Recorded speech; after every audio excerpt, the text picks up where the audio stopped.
مفتی طارق مسعود special. دیکھو جب negative سوچتا ہے نا انسان, ہر اچھی بات کی غلط تعویل کرتا ہے, جیسے آج کل ہو رہا ہے.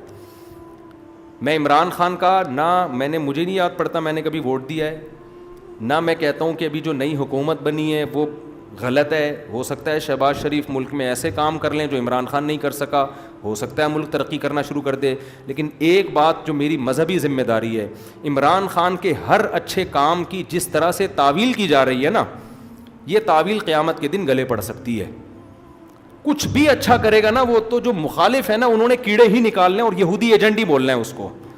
یہ چیز کل قیامت کے دن تمہارے گلے پڑ سکتی ہے. اتنی مخالفت کرو جتنی قیامت میں افورڈ کر سکتے ہو. میں نہیں کہہ رہا عمران خان کامیاب وزیر اعظم تھا, یہ میرا شعبہ نہیں ہے, نہ مجھے اس کے لیے بہت نالج چاہیے. اندر گھسنا پڑے گا, دیکھنا پڑے گا کیا ہو رہا ہے, مجھے نہیں پتا. ہو سکتا ہے جو اب حکومت آئی ہے وہ ملک کے لیے زیادہ اچھی ہو سکتا ہے بزنس ترقی کرے, عین ممکن ہے.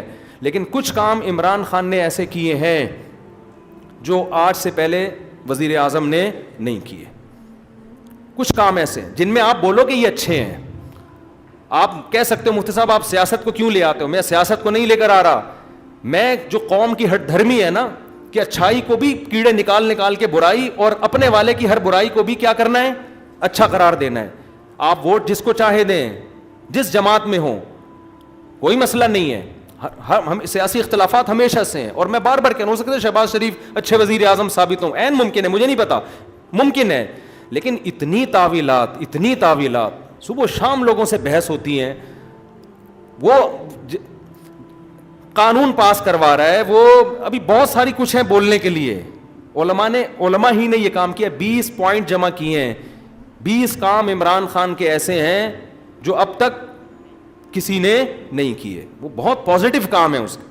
یونائٹڈ نیشن میں جا کے اتنے مضبوط انداز سے کشمیر کا ایشو کھڑا کرنا, اسلامو فوبیا کو منظور کروا لینا یونائٹڈ نیشن میں جا کے, جہاں جا رہے اپنا شلوار قمیض پہن کے جانا, اپنے قومی لباس کو فروغ دینا, اردو کو فروغ دینے کے لیے بھی بہت سے اقدامات کیے ہیں. کالج میں, یونیورسٹیوں میں قرآن کی تعلیم کو لازم قرار دیا ہے. القادر یونیورسٹی ہے, میں نے ادھر ادھر سے نہیں سنا, اس سیاسی تنظیموں سے نہیں. القادر یونیورسٹی کے جو ڈین ہیں ڈاکٹر ذیشان, مفتی تقی عثمانی صاحب سے ان کا تعلق ہے. ڈاکٹر ذیشان کے حوالے کیا القادر یونیورسٹی کو کہ یہاں اسلامی ماحول ہونا چاہیے, صوفی ازم سکھائیں, یہاں پہ اسلامی ماحول سکھائیں. وہ ڈاکٹر ذیشان سے تو ہماری ملاقاتیں ہوئی ہیں. میں جو باتیں کر رہا ہوں نا, میں ادھر ادھر سے سن کے نہیں کر رہا, میں ان لوگوں سے کر رہا ہوں جو کسی تنظیم کے نہیں ہیں, نہ وہ پی ٹی آئی کے اور نہ وہ کسی اور تنظیم کے, اور وہ لوگ نیوٹرل ہیں بالکل, جن کا کسی سے کوئی مفاد نہیں ہے. وہ بتاتے ہیں کہ ہمیں بلایا. میں جب گورنر ہاؤس گیا ہوں وزیر اعظم سے ملنے کے لیے, ایک کپ چائے کی پیالی بھی ہمیں نہیں ملی ہے. عمران خان کے دور میں ایک چائے کی پیالی بھی ہمیں نہیں ملی. وہاں گورنر ہاؤس میں لوگوں نے بتایا, کیا بتایا, کہ آج سے پہلے جتنے وزراء تھے جب مہمان آتے تھے لاکھوں روپے کا بجٹ تھا ان کا, لاکھوں روپے کا, جو مہمان پھوڑتے تھے یہاں بیٹھ کے. وزیر اعظم نے آتے ہی وہ سارا بجٹ کیا کر دیا, ختم. یہ غریب ملک ہے, اس کو اتنی عیاشی کرانے کی بالکل بھی ضرورت نہیں ہے. مہمان آئیں, چائے پئیں, پتلی گلی سے نکلیں. تو کچھ پازیٹیو کام ہیں, آپ ان کو مان لو کہ یہ کیا ہیں پازیٹیو. مخالفت کرو اعتدال کے ساتھ, سمجھ رہے ہو. تو میں پھر کہہ رہا ہوں کہ ہو سکتا ہے شہباز شریف ملک کے زیادہ اچھے وزیر اعظم ثابت ہوں, ممکن ہے. یہ میرا ٹاپک نہیں ہے. میرا اتنا فرض ضرور بنتا ہے کہ مخالفت کرو اعتدال سے. آپ الزام لگاؤ کہ ناکام وزیر اعظم, اس میں یہ خامیاں تھیں, یہ خامیاں جس کی وجہ سے ناکام ہو گیا, ٹھیک ہے.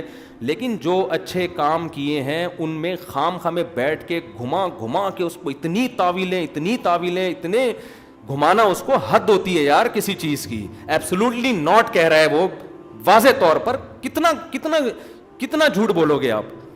ہر چیز کو گھما رہے ہو, اور سارے کام یہودیوں کے خلاف کر رہا ہے. ٹھپا لگا دیا اس کے اوپر یہودی ایجنٹ ہونے کا. یہ غلط ہے. تو اور بھی بہت کچھ ہے. کبھی موقع ملا تو میں وہ 20 پوائنٹ ریکارڈ کرواؤں گا. 20 پوائنٹ جو ہے نا, مجھے موقع ملا تو. لیکن وہی ہوتا ہے کہ لوگ پھر ہمیں سمجھتے ہیں کہ میں پی ٹی آئی کا سپورٹر ہوں یا میں جے یو آئی کا مخالفت کر رہا ہوں. میں نہ جے یو آئی کا حامی ہوں نہ مخالف ہوں. یہ آپ کی سیاست ہے, آپ جانیں. اور اگر میں حامی ہوں گا بھی تو یہاں ممبر پہ نہیں ہوں گا. میں نجی محفل میں کسی کے سامنے بتا سکتا ہوں کہ میں کس کو سپورٹ کرتا ہوں. یہ میرا یہاں ممبر پہ ٹاپک نہیں ہے. میرا ممبر پہ جو ٹاپک ہے وہ اتنا ضرور ہے کہ ایک حد تک تعویلات کرو, اتنا آگے نہ بڑھو.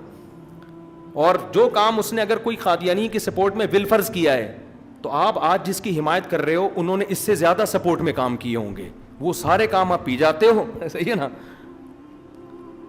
اس لیے کہ آپ اس کو سپورٹ کر رہے ہو, اور آپ کا مخالف کی چھوٹی غلطیاں بھی آپ کو بڑی نظر آتی ہیں. اعتدال پیدا کرو, اعتدال. دیکھو کسی بھی تنظیم میں بن کے رہو, کوئی مسئلہ نہیں ہے, سیاسی اختلافات ہوتے ہیں, کوئی پیپلز پارٹی میں, کوئی مسلم لیگ میں, ہر قوم میں اچھے برے ہوتے ہیں, لیکن آپ مخالف کی اچھے کو اچھا کہو, اس کی غلط کو غلط کہو, اور اپنے لیڈر کے غلط کو غلط کہو اور اچھے کو اچھا کہو, اگر آپ کے پاس مضبوط ذرائع سے معلومات پہنچ جاتی ہیں تو نہیں پہنچتی تو پھر خاموشی اختیار کرو. یہ مسئلہ آس مفتی طارق مسعود پر کئی بار بیان کر چکا ہوں, حیا کے خلاف ہے تو وہیں دیکھ لیں, جائز ہے بہر جنہوں نے پوچھا. مفتی صاحب کیا کہتے ہیں, چلو اگر فیلڈ میں جانے دیندار لوگ فیلڈ میں نہیں جائیں گے تو برے لوگ آ جائیں گے, جبکہ پاکستان کا حال برا اس لیے کہ ایک بہت بڑا مذہبی طبقہ سیاست سے باہر لیکن ووٹ دینے جاتے ہیں, اچھا آپشن نہ ہونے کی وجہ سے قوم پرستی کو. بھائی ووٹ ضرور دینا چاہیے, آپ جس کو بہتر سمجھیں اس کو ضرور ووٹ دیں. آپ سیاست سے ایسا دور ہو جانا کہ بالکل ہی لا تعلقی ہو جائے, یہ ٹھیک نہیں ہے. آخری سوال, مفتی صاحب ہم لوگوں کو موٹیویٹ کرتے رہتے ہیں, دوسری شادی کے لیے بہت سے لڑکے کرنا بھی چاہتے ہیں لیکن پہلی بیوی گھر والے سسرال والوں کی وجہ سے نہیں کر پاتے. آپ سے گزارش ہے کہ تھوڑی کاؤنسلنگ آپ پہلی بیوی اور گھر والوں سسرال والوں کی بھی کریں. اگر آپ کا پھر بھی اگر آپ کر لیتے ہیں تو اس کا مطلب آپ سنبھال سکتے ہیں, اور سسرال کی مخالفت سے ڈر گئے, اس کا مطلب آپ میں ویسے بھی یہ دوسری شادی کی صلاحیت نہیں ہے. تو میں اس لیے سسرالیوں کو نہیں سمجھاتا کہ وہ سمجھائیں گے پھر آپ کریں گے تو آپ, مجھے نہیں لگتا کہ رکھ پائیں گے. آپ سمجھتے ہو, پر مجھے لگتا نہیں ہے کہ آپ رکھ پائیں گے. حقیقت ہے اس کے لیے بڑا جگر اور دل چاہیے. تو یہ دل کا ٹیسٹ ہی اسی وقت ہوگا کہ سسرال مخالفت کر رہا ہو, آپ کر کے بتا دو, اس کا مطلب تم میں تپڑ ہے اور تم دونوں کو رکھ سکتے ہو. اور اگر سسرال کہ ہاں جی کر لیں تو پھر تو پاگل ہیں سارے, بیوقوف بیٹھے ہوئے, تو سارے کر لیں گے. مسئلہ ہی سارا کہاں سے ہوتا ہے, بیوی کا اور سسرال کا ہوتا ہے نا. اگر بیوی اور سسرال رکاوٹ بننا چھوڑ دیں تو پھر تو ہر آدمی 8 شادیاں کرے بھائی, پھر کیا جا رہا ہے. تو یہ تو سارا مسئلہ ہی یہی ہے. تو اس لیے میں سسرال والوں کو اس چیز میں لفٹ نہیں کراتا زیادہ کہ بھائی کرنی ہے تو کر کے بتا دو, وہ مخالفت کرتے ہیں تو کرتے رہیں, اور تم بولو ٹھیک ہے آپ مخالفت کرو میں پھر بھی کروں گا, تو پھر اسی سے پتہ چل جائے گا آپ میں دم ہے تو رکھ بھی لوگے, نہیں ہے تو پھر, اور پھر پٹو بھی بعد میں. پھر بھی یہ پٹ کے بھی نہیں طلاق دی, اس کا مطلب رکھ سکتے ہو. تو یہ پروسیس اسی طرح سے ہے, یہ اسی پورے پروسیس کے تحت ہی یہ شادی ہوتی ہے, اس طرح مٹھائی کے ڈبے میں نہیں ہوتی. تو ہم بھی ایسے ہی کیے ہم نے, ایسا نہیں ہے کہ ہمارے سسرال نے کہا کہ آپ کی 2 چوکیں ہو چکی ہیں آپ تیسری بھی کر لیں, اب تک ہوئی نہیں, پتہ نہیں کیا ہو گیا. ایسا نہیں ہوتا بھائی, ہر دفعہ میں وہی پڈے ہوتے ہیں. یہ تو ہم یہاں بیٹھ کے مسکرا رہے ہیں اور ہی کر رہے ہیں, گھر جا کے حالت دیکھو ہماری, یہاں مسکرا اسی لیے رہے ہیں,